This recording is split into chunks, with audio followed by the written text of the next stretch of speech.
مسئلہ پیش آتا ہے تو پھر کیا کرتے ہیں؟ پھر دعا کر لیتے ہیں.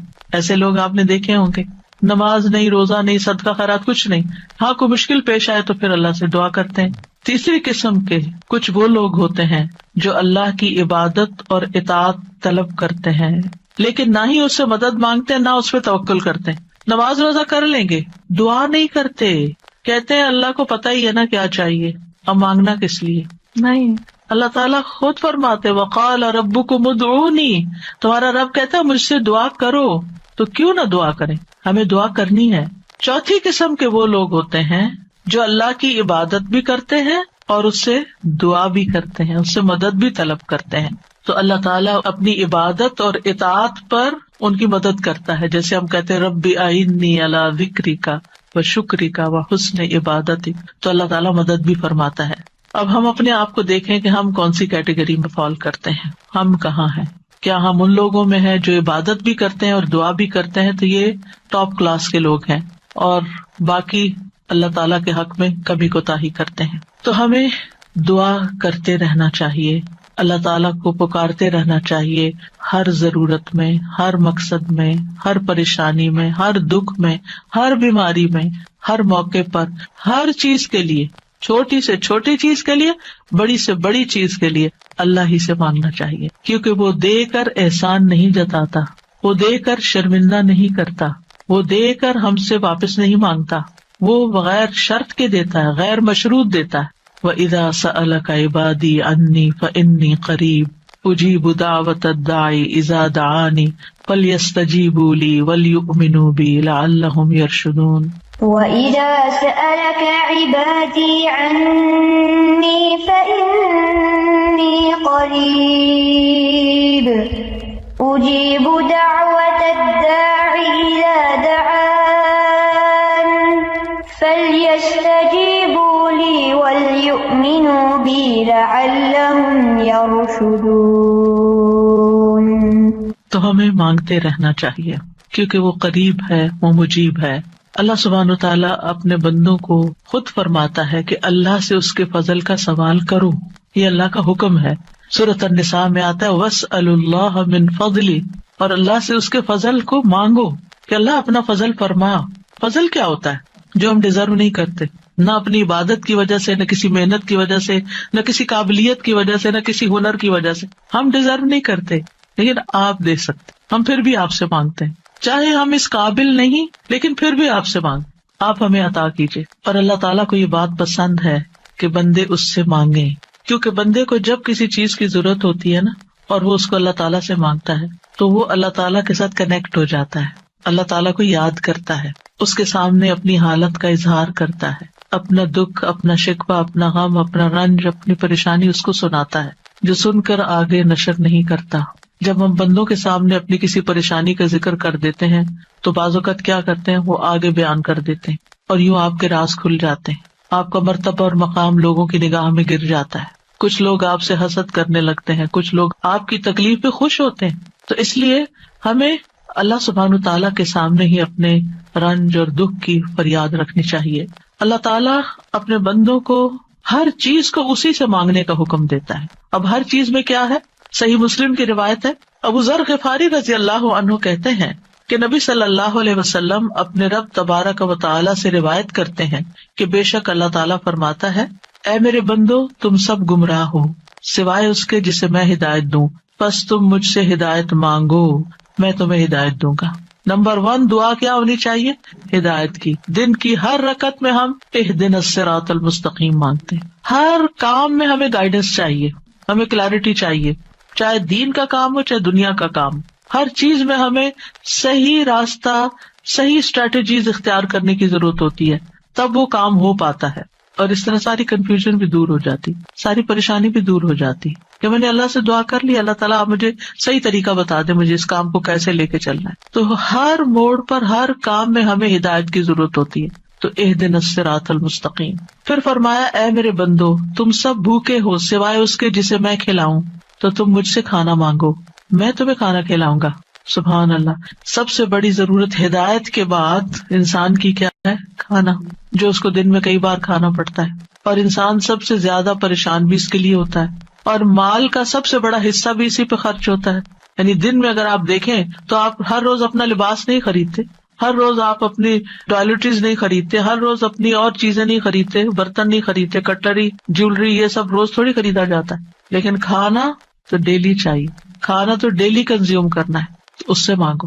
اور خاص طور پر اگر کچھ خاص کھانے کو دل چاہتا ہے وہ بھی اس سے مانگو. نیوٹریشیس چاہیے, ہولسم چاہیے, صحت مند چاہیے, کیونکہ ساری بیماریاں ہی کھانے سے پیدا ہوتی ہیں. یعنی کھانا مانگو, صرف یہ نہیں کہ ہے نہیں, بلکہ اچھا کھانا مانگو تو اللہ تعالیٰ کھلائے گا. اے میرے بندو, تم سب برہنہ ہو سوائے اس کے جسے میں لباس پہناؤں, تو تم مجھ سے لباس مانگو, میں تمہیں لباس پہناؤں گا.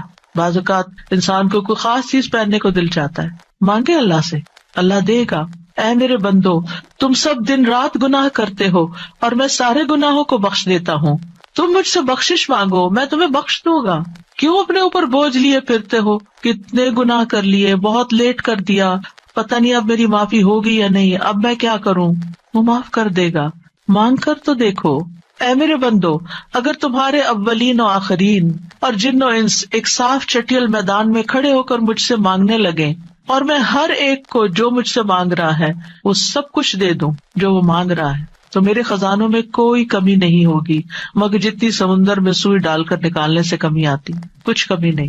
مانگو, اس کا تو کچھ نہیں بگڑتا, اس کا تو کچھ کم نہیں ہوتا. نبی صلی اللہ علیہ وسلم نے بھی اللہ سے مانگنے کا حکم دیا ہے.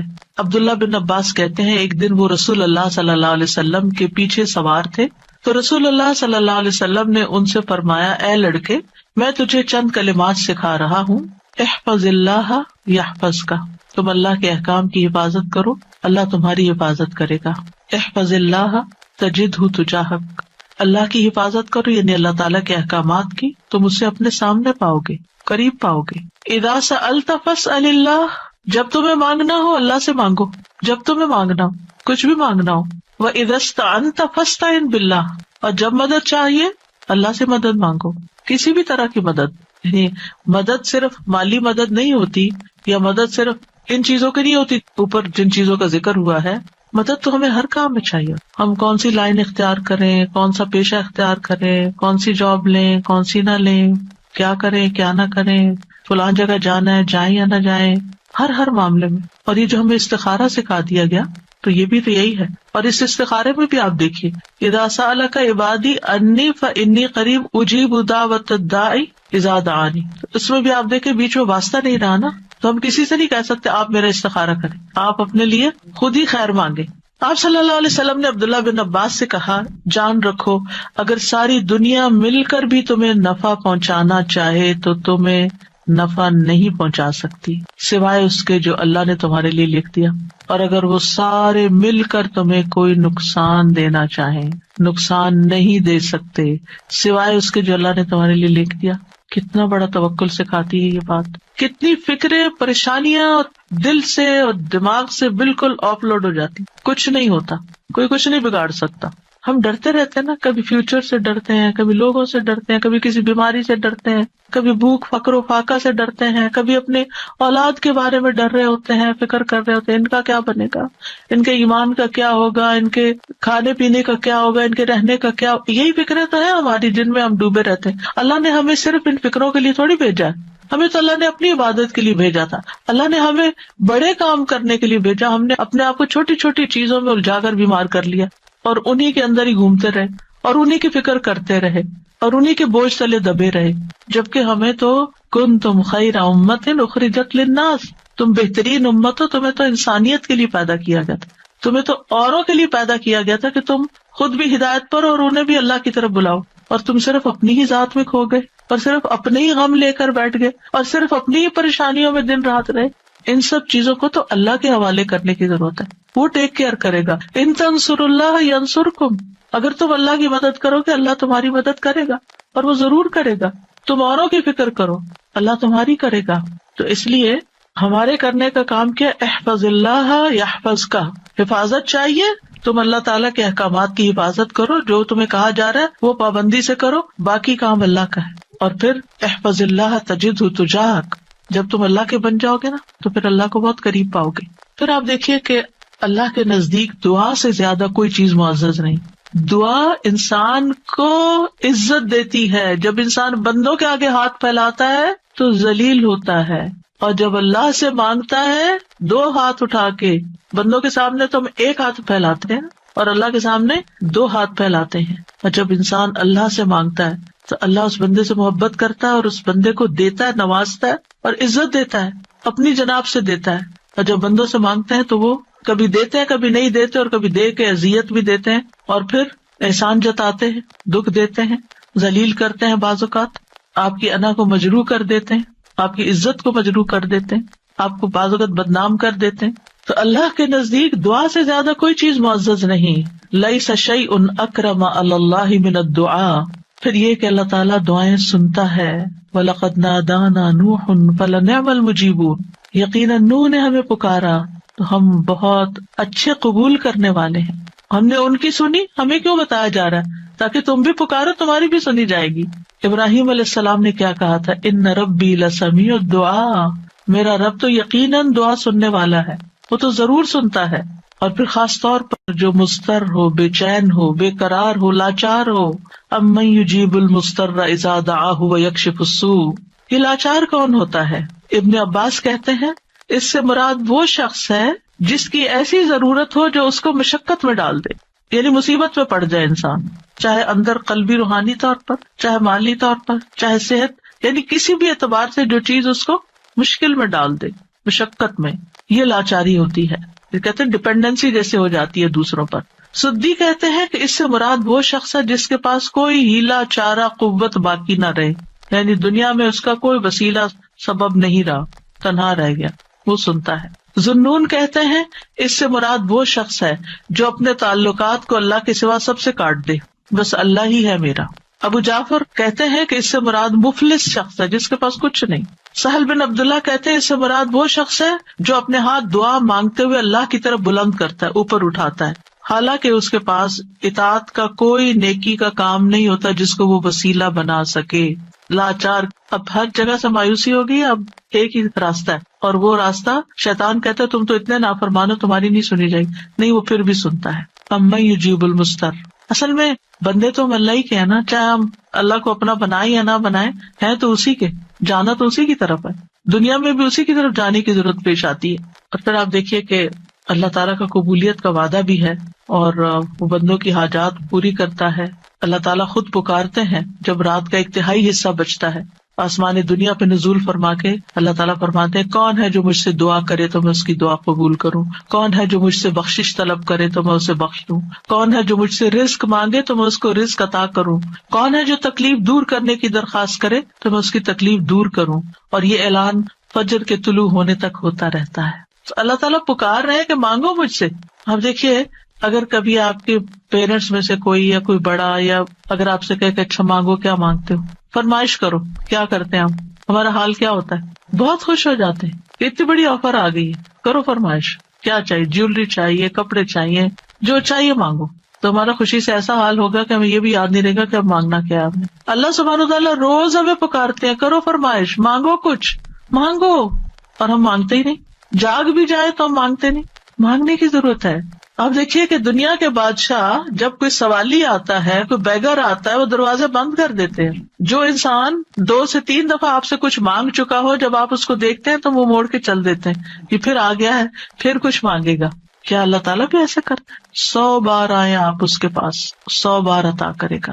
وہ اپنا دروازہ بند نہیں کرتا، وہ اپنی دولت نہیں چھپاتا، وہ تمہارے لیے ہر روز رات کو دروازہ کھولتا ہے. آ جاؤ تم میری طرف، مانگو مجھ سے. امام ابن قیم کہتے ہیں اللہ جس کے ساتھ خیر کا ارادہ کرتا ہے اس کے لیے ذلت کا، عاجزی کا، اللہ کی بارگاہ میں پناہ پکڑنے اور محتاجی ظاہر کرنے کا دروازہ کھول دیتا ہے. یعنی اس کو دعا مانگنا آ جاتا ہے، اور جس کو دعا کی توفیق مل گئی اس کو ہر خیر مل گئی. تو اصل چیز یہ ہے کہ دعا کی توفیق ہو جائے، دعا مانگنا شروع کر دیں.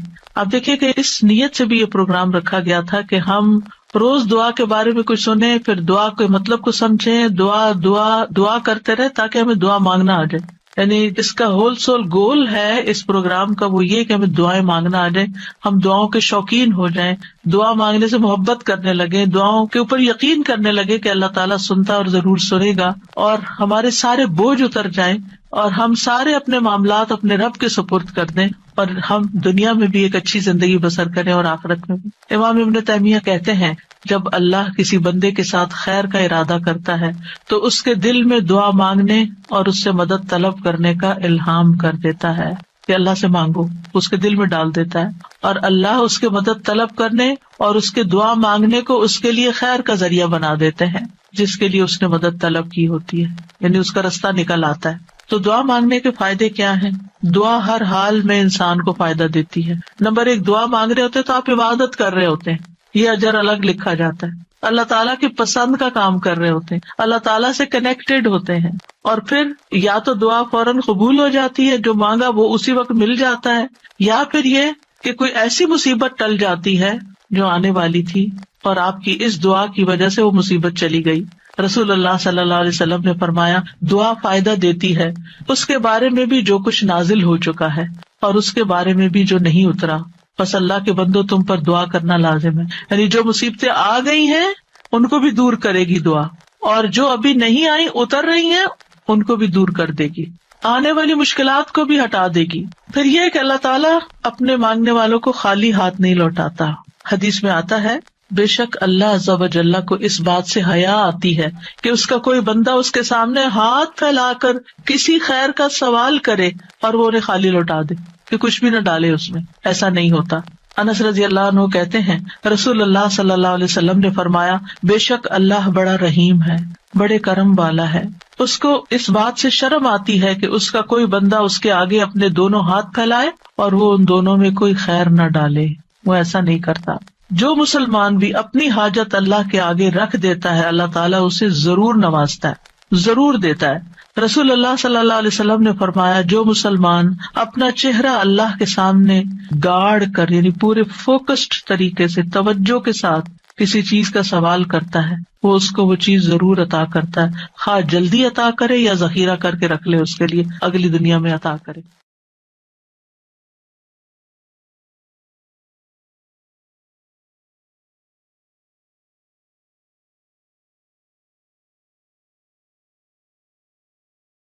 ابو موسیٰ اشعری کہتے ہیں کہ ایک سفر میں ہم رسول اللہ صلی اللہ علیہ وسلم کے ساتھ تھے. جب ہم کسی وادی میں اترتے تو لا الہ الا اللہ اور اللہ اکبر کہتے اور ہماری آوازیں بلند ہو جاتی تو نبی صلی اللہ علیہ وسلم نے فرمایا اے لوگو اپنی جانوں پر رحم کرو کیونکہ تم کسی بہرے یا غائب کو نہیں پکار رہے، وہ تو تمہارے ساتھ ہی ہے، بے شک وہ سننے والا اور تم سے بہت قریب ہے. اس کا نام برکتوں والا ہے اور اس کی عظمت بہت ہی بڑی ہے. تو اللہ سبحانہ وتعالی قریب ہے، اس کو ہم چاہیں تو دل ہی دل میں پکارے، سرگوشیوں کے انداز میں پکارے یا اونچی آواز میں پکارے، وہ ہر حال میں سنتا ہے، اور جب وہ سنتا ہے تو جواب بھی دیتا ہے اور ہماری دعائیں قبول بھی کرتا ہے. اس لیے ہمیں اس کو قریب محسوس کر کے اس سے دعائیں کرتے رہنا چاہیے. تو وہ دعا کی قبولیت کے اعتبار سے قریب ہے، دعا کو سننے کے لحاظ سے قریب ہے، اپنے علم کے اعتبار سے سب لوگوں کے قریب ہے، اور خاص طور پر عبادت کرنے والوں اور پکارنے والوں کے قریب ہے. یعنی اس کا قرب دو طرح کا ہے، ایک عام قرب ہے جو سب کے لیے ہے، اور ایک خاص قرب ہے جو اس کے خاص بندوں کے لیے ہے، اور وہ خاص بندے جو عبادت گزار ہیں، جو اس کا ذکر کرتے ہیں، جو اس کے شکر کرنے والے ہیں. تو اللہ سبحانہ تعالیٰ ان کی دعاؤں کو قبول کرتا ہے، ان کی مدد کرتا ہے اور انہیں نیک کاموں کی توفیق عطا کرتا ہے. یہاں پر آپ دیکھ رہے ہیں کہ فَإِنِّي قریب کہہ کے بندے اور رب کے درمیان کوئی فاصلہ نہیں رکھا گیا اس اعتبار سے کہ کوئی اور واسطہ ہو. یہاں اللہ سبحانہ تعالیٰ نے جواب کو قل یا فقل کہہ کے نہیں فرمایا جیسا کہ دوسری آیات میں آتا ہے.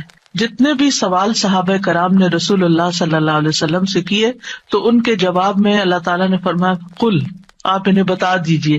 لیکن یہاں پر قل بھی نہیں آیا، ڈائریکٹ فإنی قریب، اذا سألک عبادی انی فإنی قریب، یعنی بیچ میں کوئی واسطہ نہیں لایا گیا.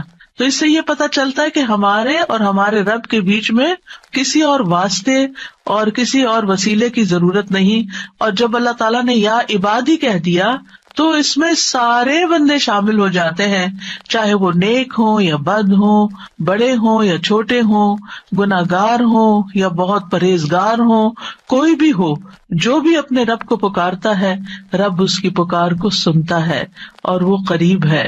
لہٰذا جب ہمارا رب قریب ہے اور مجیب ہے، جیسا کہ آپ جانتے ہیں پروگرام کا نام بھی قریب و مجیب اسی لیے رکھا گیا کہ ہمارا اگر اپنے رب سے تعارف ہو جاتا ہے، ہم اپنے رب کو پہچان جاتے ہیں کہ ہم کس کو پکار رہے ہیں اور وہ کہاں ہے، تو جتنا جتنا ہمارا یہ یقین ہوگا کہ وہ ہمارے قریب ہے اور وہ سنتا ہے اور جواب دیتا ہے، اتنی ہی زیادہ محبت اور توجہ کے ساتھ، اخلاص کے ساتھ ہم دعا کریں گے انشاءاللہ۔ اور پھر آپ دیکھیے کہ اللہ تعالیٰ ہماری دعاؤں کو ضائع نہیں کرتا۔ اجیب دعوت الداعی اذا دعانی، مطلب یہ ہے کہ جو بھی مجھ سے مانگتا ہے وہ کچھ پا کے ہی لوٹتا ہے، وہ نامراد نہیں ہوتا۔ جیسے زکریا علیہ السلام نے کہا تھا کہ وَلَمْ أَكُنْ بِدُعَائِكَ رَبِّ شَقِيًّا، کہ اے رب تجھے پکار کر تو میں کبھی بدبخت ہوا ہی نہیں، کبھی مایوس ہوا ہی نہیں، کبھی محروم ہوا ہی نہیں، جب بھی تجھے پکارا تجھ سے کچھ پا ہی لیا۔ تو اس لیے ہر دعا کرنے والے کو یہ یقین ہونا چاہیے کہ ہماری دعا ضرور سنی جائے گی، کیونکہ شیطان انسان کے دل میں یہ وسوسہ ڈالتا ہے کہ تمہاری دعا قبول نہیں ہوگی۔ نہیں بھائی، ہر ایک کی دعا قبول ہوتی ہے اگر وہ صحیح معنوں میں اپنے رب کو پکارتا ہے، وہ دعاؤں کو سنتا ہے اور جواب بھی دیتا ہے۔ ضرورت اس بات کی ہے کہ ہم اپنے دل کو حاضر کر کے اللہ سے مانگیں، اخلاص کے ساتھ مانگیں، اور قبولیت کے جو اوقات ہیں یا جو علامات ہیں ان کو سامنے رکھتے ہوئے مانگیں۔ اور پھر ساتھ یہ بھی کہا گیا فَلْيَسْتَجِيبُوا لِي وَلْيُؤْمِنُوا بِي لَعَلَّهُمْ يَرْشُدُونَ، کہ انہیں چاہیے کہ وہ بھی میری بات مانیں، یعنی اگر یہ چاہتے ہیں کہ میں ان کی دعائیں قبول کروں تو پھر انہیں بھی چاہیے جب میں انہیں پکارتا ہوں، ایک تو یہ ہے نا کہ ہم اللہ تعالیٰ کو پکارتے ہیں، اور ایک اللہ تعالیٰ بھی ہمیں پکارتے ہیں، یعنی اللہ سبحانہ وتعالیٰ کب پکارتے ہیں؟ ہر اذان میں پکار آتی ہے، حی علی الصلاح حی علی الفلاح۔ تو پھر ہم کیا کرتے ہیں؟ کیا واقعی ہم صلاح کی طرف جاتے ہیں یا نہیں؟ اسی طرح قرآن مجید میں بہت دفعہ یا ایھا الذین آمنوا کہہ کے ہمیں پکارا گیا ہے، اے لوگوں جو ایمان لائے ہو، یا ایھا الناس کہہ کے تمام انسانوں کو پکارا گیا ہے۔ تو کیا ہم انسان بھی اپنے رب کی پکار کو سنتے ہیں؟ کیا ہم بھی جواب دیتے ہیں؟ کیا ہم بھی اس کی طرف بڑھتے ہیں؟ اور پھر یہ کہ وَلْيُؤْمِنُوا بِي، چاہیے کہ وہ مجھ پر ایمان لائیں، چاہیے کہ وہ میری بات مانیں، لَعَلَّهُمْ يَرْشُدُونَ، شاید کہ وہ سیدھی راہ پا جائیں۔ رسول اللہ صلی اللہ علیہ وسلم نے فرمایا تم میں سے ہر ایک کی دعا قبول کی جاتی ہے جب تک کہ کوئی گناہ یا قطع رحمی کی دعا نہ کرے، بشرطے کہ جلدی بھی نہ کرے۔ پوچھا گیا یا رسول اللہ وہ جلدی کیا ہے؟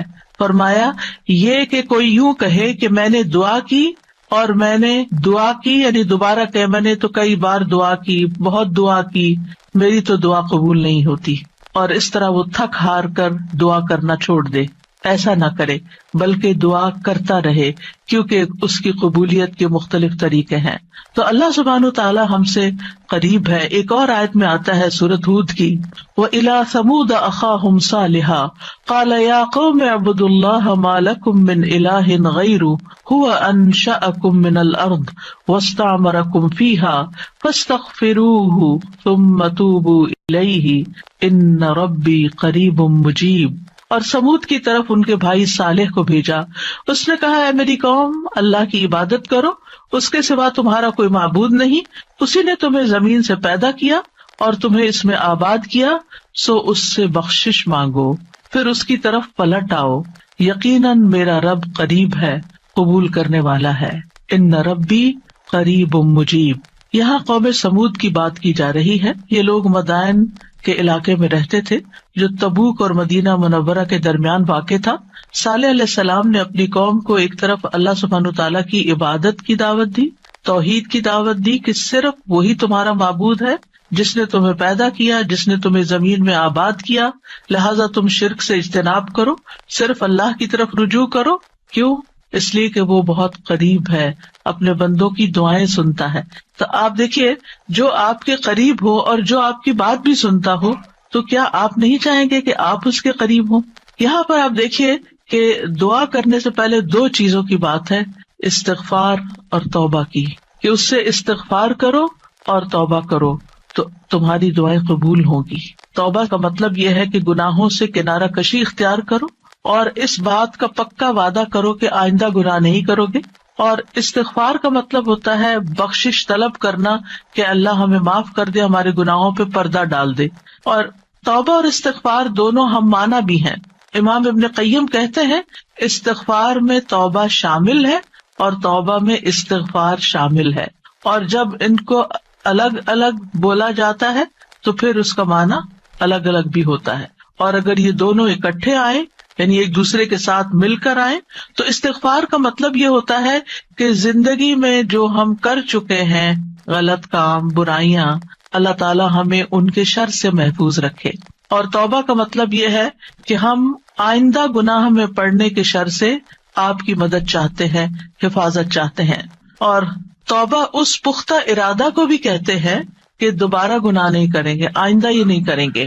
تو ان ربی قریب مجیب، میرا رب یقیناً قریب ہے، مجیب ہے، اور یہاں قریب قرب سے شفقت اور اکرام کے معنوں میں، یعنی رب بہت شفیق اور مہربان ہے، بہت کریم ہے، اور اس کا اپوزٹ ہوتا ہے بعید، دور، اور بہت کا لفظ سختی کے لیے بولا جاتا ہے کہ وہ جو شفیق نہ ہو، سخت ہو، کرخت ہو، اور پھر یہ کہ کچھ نہ دے، تو ایسا نہیں ہے ہمارا رب۔ ہمارا رب قریب ہے، مہربان ہے، اور اس کے ساتھ ساتھ یہ کہ وہ اپنے بندوں کا اکرام کرتا ہے اور انہیں سیدھے رستے پر چلاتا ہے، ان کی رہنمائی کرتا ہے، ان کی ضروریات پوری کرتا ہے، ان کی حفاظت کرتا ہے، ان کو مدد دیتا ہے، ان کی مشکلات دور کرتا ہے۔ لہٰذا ہمیں اپنے رب کو قریب پاتے ہوئے، اور قربت کا ایک احساس ہوتا ہے۔ قریب ہونے کا مطلب یہ نہیں کہ اللہ سبحانہ و تعالیٰ کسی نعوذ باللہ فزیکل فارم میں ہمارے ساتھ بیٹھے ہوئے ہیں یا ہمارے دل میں بیٹھے ہوئے ہیں، یہ مطلب نہیں ہے قریب کا۔ قربت ایک احساس کا نام ہے۔ آپ نے دیکھا ہوگا بہت سے لوگ دور ہوتے ہوئے آپ کے دل کے قریب ہوتے ہیں، اور کئی لوگ آپ کے ساتھ رہتے ہوئے، آپ کے ساتھ بیٹھے ہوئے، آپ کے ساتھ زندگی گزارتے ہوئے بھی آپ سے دور ہوتے ہیں۔ تو اللہ سبحانہ وتعالی کا قرب محسوس کرنے کی چیز ہے، اس طرح کہ وہ سنتا ہے۔ اللہ سبحانہ وتعالی سنتا ہے، السمیع ہے، اللہ تعالیٰ دیکھتا ہے، البصیر ہے، اللطیف ہے، الخبیر ہے، ہمارے دلوں کے راز بھی جانتا ہے۔ تو اس سے بڑھ کے قریب کون ہوگا جو شہرک سے بھی زیادہ قریب ہے، اور جو ہمارے دل میں خیال اٹھ کر جو ہمارے دماغ تک جاتا ہے اس سے پہلے کہ دماغ تک جائے وہ بیچ میں حائل ہوتا ہے، اور وہ جان لیتا ہے کہ بندہ کیا سوچ رہا ہے۔ نہ صرف یہ کہ وہ یہ جانتا ہے کہ اس وقت کیا کر رہے ہیں ہم، وہ یہ بھی جانتا ہے ہم پاسٹ میں کیا کر چکے ہیں، اور وہ یہ بھی جانتا ہے کہ ہم فیوچر میں کیا کچھ کرنے والے ہیں۔ کوئی اور ہے ایسا جو اتنا زیادہ ہمیں جانتا ہو؟ کیا وہ ہماری ضروریات کو نہیں جانتا ہوگا؟ کیا وہ ہمارے دکھ کو نہیں جانتا؟ کیا وہ ہماری پریشانیوں کو نہیں جانتا؟ کیا وہ ہماری زندگی کے مقاصد کو نہیں جانتا؟ کیا وہ ہماری کوششوں کو نہیں جانتا؟ کیا وہ ہماری عبادتوں کو نہیں جانتا؟ وہ خوب جانتا ہے، وہ سب کچھ جانتا ہے۔ تو جو جانتا ہے اس سے مانگے بنسبت اس کے کہ جو جانتا بھی نہیں ہے، اور ہم اس سے توقعات لگا کے بیٹھے رہے کہ یہ ہمارے لیے کچھ کریں گے۔ عام طور پر ہم جب کسی مشکل کا شکار ہوتے ہیں تو پھر بندوں کی طرف دیکھتے ہیں، نہیں، جو اپنے رب کو قریب پاتے ہیں وہ اپنے رب ہی کی طرف دیکھتے ہیں اور رب ہی کی طرف پلٹ پلٹ کر جاتے ہیں۔ اور تابا یتوبو کا مطلب پلٹ پلٹ کر جانا بھی ہے، کہ واپس پلٹتے ہیں کہ اللہ تعالیٰ اگر ہماری کسی بات سے آپ ناراض ہو گئے یا ہم سے خفا ہیں تو ہم تیری ہی طرف پلٹتے ہیں۔ اعوذ بک منک، تجھ سے ڈر کے پھر تیرے ہی پاس پناہ لیتے ہیں، اپنے گناہوں کے شر سے بچنے کے لیے، اپنی سیئات سے بچنے کے لیے۔ تو اس لیے تھرو آؤٹ جو ہمارا انشاءاللہ پروگرام ہوگا، اس میں آپ یہ دو لفظ بس پکے کر لیں، وہ قریب ہے، وہ مجیب ہے، وہ بہت قریب ہے، اور وہ جواب بھی دیتا ہے، وہ دعائیں قبول بھی کرتا ہے۔ اس لیے اس رمضان میں خوب خوب دعائیں کرنی ہے، اور ویسے بھی آپ دیکھیں کہ دعا افضل ترین عبادت ہے۔ الدعاء مخ العبادہ، عبادت کا جوہر ہے، عبادت کی ٹاپ پر ہے۔ تو رمضان کا مہینہ عبادت کے لیے، لہذا اس عبادت میں دعاؤں کا ایک خاص حصہ ہونا چاہیے۔ دعا ہے کیا؟ دعا کا لفظ عربی زبان میں دال عین واو سے مل کر بنا ہے۔ دعا یدعو دعاء و دعوتن، یہ دو مصدر ہیں اس سے، اور دعا کا لفظی معنی ہوتا ہے کسی کو آواز اور کلام کے ساتھ مائل کرنا، پکارنا، یعنی آواز بھی دینا، اس سے بات بھی کرنا اور اس کو اپنی طرف متوجہ کرنا. ایک ہوتا ہے کسی سے بات کرنا لیکن اس میں مقصد یہ نہیں ہوتا کہ میری طرف متوجہ ہو. مثلا میں آپ سے بات کر رہی ہوں اس وقت، تو مجھے آپ سے یہ ایکسپیکٹیشن نہیں کہ آپ میری طرف متوجہ ہو کہ میری کوئی مدد کریں. لیکن دعا میں جب انسان پکارتا ہے تو اس کا مطلب ہوتا ہے کہ دوسرا متوجہ ہو اور جس مقصد کے لیے اس کو پکارا جا رہا ہے وہ مقصد بھی پورا ہو جائے. عربی میں کہتے ہیں دعوت اللہ، میں نے اللہ کو پکارا، یعنی میں نے سوال کرتے ہوئے اللہ تعالیٰ کی طرف عاجزی کرتے ہوئے جو خیر ہے اس کے پاس اس میں رغبت رکھی اور اس رغبت کو طلب کرنے کے لیے اس کو پکارا، یعنی اس رغبت کے ساتھ اس کو پکارا. قرآن مجید میں دعا کا لفظ مختلف معنوں میں استعمال ہوا ہے. نمبر 1 دعا بمعنی ندا، آواز دینے کے معنوں میں. دعا کا مطلب کیا؟ آواز دینا. جیسے سورۃ آل عمران میں آتا ہے فَقُلْ تَعَالَوْا نَدْعُ أَبْنَاءَنَا وَأَبْنَاءَكُمْ وَنِسَاءَنَا وَنِسَاءَكُمْ وَأَنفُسَنَا وَأَنفُسَكُمْ. تو آپ کہہ دیجئے کہ آؤ ہم اپنے اور تمہارے بیٹوں کو اور اپنی اور تمہاری عورتوں کو بلا لیں، پکار لیں، یعنی تم بھی ان کو بلا لو ہم بھی بلا لیتے. تو بلانے کے معنوں میں استعمال ہوتا ہے. تو عربی زبان میں دعا اور ندا یہ 2 لفظ مترادف بھی ہیں، ایک دوسرے سے ملتے جلتے ہیں، سینونیمز ہیں، ایک جگہ پر اکٹھے بھی استعمال ہوئے ہیں. الا دعاء و نداء، کہ پکار اور آواز کے سوا کچھ نہیں سنتا. پھر اسی طرح دعا بمعنی طلب کرنا، کسی چیز کی ڈیمانڈ کرنا. قرآن مجید میں آتا ہے وَلَا تَزِرُ وَازِرَةٌ وِزْرَ أُخْرَى وَإِن تَدْعُ مُثْقَلَةٌ إِلَىٰ حِمْلِهَا لَا يُحْمَلْ مِنْهُ شَيْءٌ وَلَوْ كَانَ ذَا قُرْبَىٰ. اور کوئی بھی بوجھ اٹھانے والا کسی دوسرے کے گناہوں کا بوجھ نہ اٹھائے گا. یہ کب کی بات ہے؟ قیامت کے دن. اور کوئی بوجھ سے لدا ہوا شخص اپنا بوجھ اٹھانے کے لیے کسی کو بلائے گا، اس کو پکارے گا، وَإِن تَدْعُ، تو وہ اس میں سے کچھ بھی نہیں اٹھا سکے گا، کوئی مدد نہیں کرے گا قیامت کے دن، اگرچہ وہ قریبی رشتے دار ہی کیوں نہ ہو. تو کسی کو مدد کے لیے بلانا، آؤ میرا سامان اٹھاؤ، میرا بوجھ اٹھاؤ، اس کے لیے